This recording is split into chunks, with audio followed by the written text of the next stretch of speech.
তেজগাঁও মহিলা কলেজের ভেতরে দৃশ্য এটি এবং আমরা দেখতে পাচ্ছি এক ধরনের বিক্ষোভ চলছিল এবং তাদের এই মুহূর্তে আমরা দেখাই তাদের সাথে আলোচনা টেবিলে বসেছিল অধ্যক্ষ পরিচিতা। তবে সেখানে সেই আলোচনা শিখেনি, এখন আরো জোরালোভাবে তারা অধ্যক্ষের পদত্যাগের দাবি জানাচ্ছেন। অধ্যক্ষ রয়েছেন এখানে এবং তারা আসলে যে রুম রয়েছে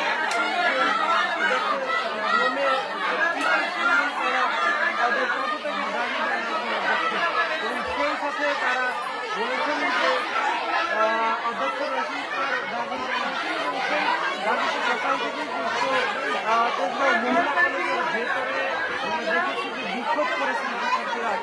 তারপরে কিন্তু ধীরে ধীরে শিক্ষার্থীরা দুই ভাগে বিভক্ত হয়। যারা একাদশ শিক্ষার্থী তারা শিক্ষকের পদত্যাগে নারাজ থাকলেও যারা অনার্সের শিক্ষার্থী রয়েছে তারা আসলে এই শিক্ষকের পদত্যাগ দাবি করেন। এক পর্যায়ে এই শিক্ষার্থীদেরকে আলোচনার টেবিলে বসার জন্য নেওয়া হয়, সেখানে প্রায় আধা ঘন্টার মতো আলোচনা হয় এবং সেই আলোচনায় আসলে ঐক্যমত্যে পৌঁছাতে পারেন। তারা দাবি করছেন যে তাদের যে দাবি সে দাবি মেনে নেয়নি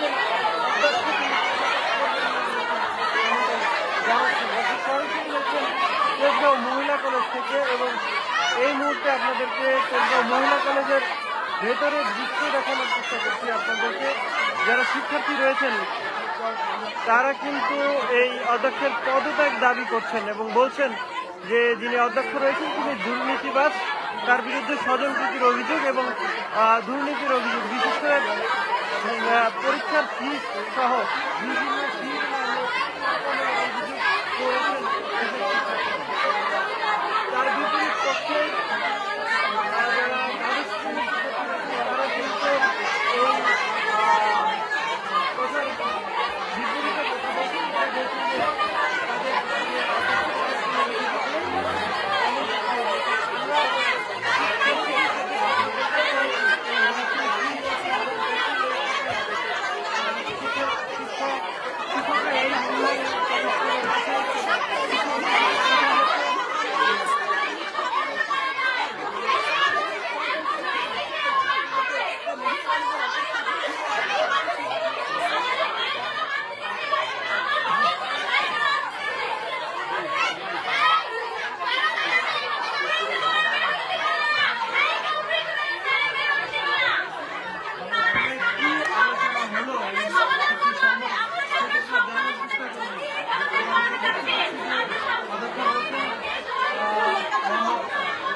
এবং সেই টাকা আত্মসাৎ করেছে এমনটা বলেছেন। শিক্ষার্থীদের সাথে নানা সময়ে নানা কারণে অসৌজন্যমূলক আচরণ করেছেন এমনটাই দাবি করেছেন তারা। এবং একটু বলেন যে এখানে কি আলোচনা হয়েছে আপনাদের সাথে?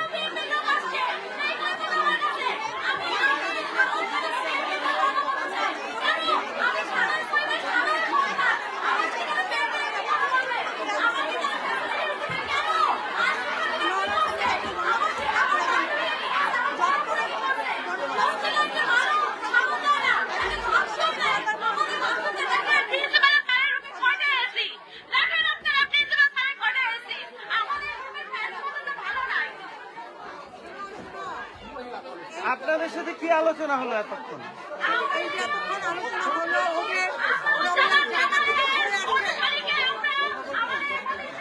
বলেন বলেন আপনার তো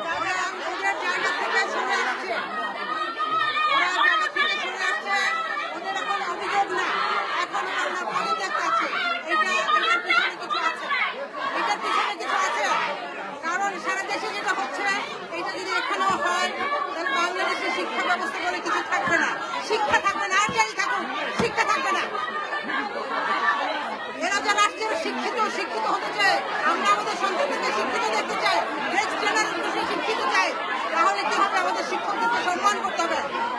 পদত্যাগ করলে উনি নিজে পদত্যাগ করবে। কেন ওনাকে এইভাবে ডাইনিভাবে পদত্যাগ করতে হবে? আমরা বলছি যে তোমরা সময় দাও, তোমাদের দাবিগুলো সব মেনে দেওয়া হবে। সেটা দিচ্ছে না, এখন আসতে বলে যে না আমরা পদত্যাগ চাই। ওরা পদত্যাগ থেকে ওরা প্রিন্সিপাল হবে না। তাহলে ওরা তাকে সময় দিন, ওরা তদন্ত করুক, তদন্ত করে তারপরে যা ডিসিশন হয়, যার যদি অপরাধী হয় উনি করবেন। কলেজ ছাত্রীদের, কলেজ শিক্ষকদের, সবার কলেজ একজন মানুষ যদি অন্যায় করে থাকে প্রমাণিত হয় তাহলে নিজ দায়িত্বে চলে যাবে, কিন্তু এইভাবে না, এই অসম্মানিত করে না। আলোচনায় কি হলো? শিক্ষার্থীরা কি দাবি মেনে নিচ্ছে না? না মেনে নিচ্ছেন, এখন ওরা দাবি থেকে সরে আসছে। এখন ওরা দাবি থেকে সরে আসে, বলছে যে এক দফা একটা চাই। স্যার সব মেনে নিচ্ছে, বলছে যে পর্যায়ক্রমে বলছে যে আপনি কি বাতাস করেন, এইটাই স্যার মানে না। আগের প্রিন্সিপালের রুম এটা আগের প্রিন্সিপালের রুম। এই গাড়ি সারের কিনে না, আগের প্রিন্সিপালের কেনা গাড়ি, কার কিনলাম? প্রিন্সিপাল গাড়ি ভোগ করবে না, কে করবে না? এখন আপনারা তাদের কথায় কি বলছেন? আমরা বলছি যে স্যারকে 1 মাস সময় দেন। স্যারকে 1 মাস সময় দিলে আমাদের যে দাবি দাওয়াগুলো আছে সেগুলো পূরণ করা হবে। বাথরুম নাই, এটা নাই, পূরণ করা হবে। আর স্যার যদি সেরকম অপরাধী প্রমাণিত হয় তার নিজ দায়িত্বে চলে যাবে, কিন্তু এই অসম্মানিত না। একবার আজকে ওনাকে অসম্মানিত করবে, কালকে আমাকে করবে, পরশু আপনাকে করবে। এটা আমরা চাই না। আপনার মা বাবা আপনারাও শিক্ষক, আপনার পরিবারের শিক্ষক আছে, শিক্ষকদের এইভাবে অসম্মানিত করেন না।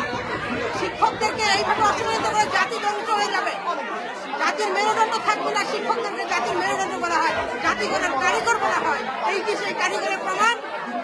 আসবো আর চাইবো আর বলবো যে পদত্যাগ করেন। অপরাধ থাকলে ওনার বিচার হবে, দেশে আইন আছে। তাইলে তো আইন রইল না, আইন তাদের ছাত্রদের কাছে আইন হয়ে গেল।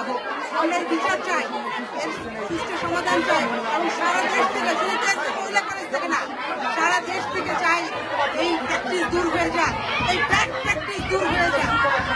ছাত্র শিক্ষক সম্পর্ক ভালো থাকবে, ছাত্রীরা লেখাপড়া করবে, শিক্ষকরা পড়াবে, সুন্দর সম্পর্ক থাকবে, এটা চাই।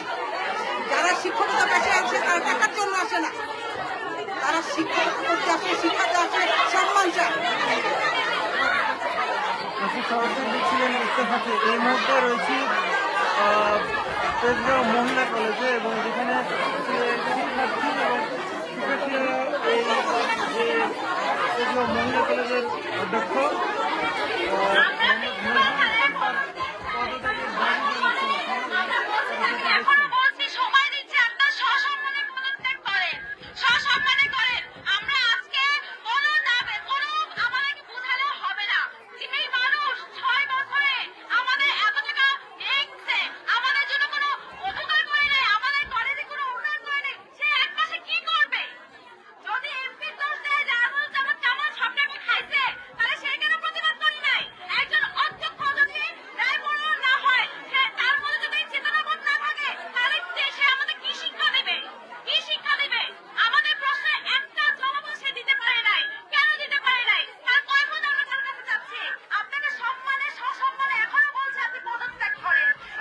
সাথে যে এতক্ষণ আলোচনা হলো, কি আলোচনা হয়েছে? তারা আমাদের কোনো প্রশ্নের উত্তর দিতে পারে না। তারা বলতেছে তদন্ত করা হবে, শেখ হাসিনার মতো। শেখ হাসিনা যেমন অন্যায় করেছিল, তদন্তটা কি করবে? তদন্তটি করা হবে যে এই অন্যায়গুলো হয়েছে তার সত্যি কিনা, প্রমাণ দিয়েছে তা দেখা যায়। সে আগে এগুলো কিছু জানেই না, এগুলো ব্যাপারে সে অবগত নয়। একজন প্রিন্সিপাল যদি এই ভার্সিটিতে কি হচ্ছে, কলেজে কি হচ্ছে সেই সম্পর্কে যদি অবগত না হয়, তাহলে সে কিসের প্রিন্সিপাল হলো? তাহলে সে এই চেয়ারে বসার যোগ্যতাই নাই। একজন প্রিন্সিপাল কি প্রত্যেকটা ক্লাসে পরিদর্শন করবে, দেশের উন্নয়ন, আমাদের ভার্সিটির উন্নয়ন করবে? সেইগুলো কিছুই করছে না। আর কিছু হলে তার কাছে গেলে সে বলে আমি এসব ব্যাপারে কিছু জানি না, আমি এই ব্যাপারে কোনো অবগত ছিলাম না। এটা কৌতূহলী কথাবার্তা। সে একটা প্রিন্সিপাল হয়, সে এই ব্যাপারে অবগত হবে না। তার কর্মচারীরা কি করছে, তার বিচারে আমাদের সাথে কিভাবে করছে, সে হচ্ছে কি আমরা বলছি এটা বিজে যায়। সে বলতেছে যে এটা আমি আমরা তার কাছে বিচার চাইছি যে এটা কেন হচ্ছে, তাদেরকে আনেন, আমাদের সাথে উপস্থাপন করেন, তাদের কাছে জিজ্ঞাসা করেন কেন তারা আমাদের সাথে এই ব্যাপারগুলো করছে। সে বলতেছে এটা ভবনতে দেখা যাবে, এখানে তাদের অসম্মান করার প্রয়োজন নাই, কিংবা এটা ভবনতে তদন্ত করা হবে। কি তদন্ত করা হবে? সে বলতেছে 1 মাস সময় দাও, আমরা সবকিছু ঠিক করবো। যেই মানুষ 6 বছর ধরে উন্নয়ন করতে পারে নাই, 6 বছরে এই ভার্সিটি ঠিক করতে পারে নাই, সে 1 মাসে কি ঠিক করবে? তার রুমে দেখেন 2টা ফ্যান, 2টা এসি, কি সুন্দর।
এখন আপনারা তো তাদের সাথে আলোচনায় ডাক দিছিল, বললো যে আলোচনায় বসেন, কিন্তু আলোচনায় কি হলো আসলে? তারা কি পদত্যাগ করবে না কি? মানে সে পদত্যাগ করতে চাচ্ছে না, এজন্য সে ওখানে লুকাইছে। আমরা বলছি তাকে শাসন করে পদত্যাগ করে, আমরা আপনাকে পদত্যাগ শাসন করে আমরা কোনো অসম্মান করবে না, কিন্তু পদত্যাগ করতেছে না। তার চেয়ার ছাড়বে না, তার চেয়ার ছাড়বে না। কেন ছাড়বে না? যে এখানে যে যোগ্য না, সে সেই চেয়ারে কেন বসবে? কেন বসবে? তার অধ্যক্ষের চেয়ারে বসবে না, নাই নাই নাই। করতে পারছি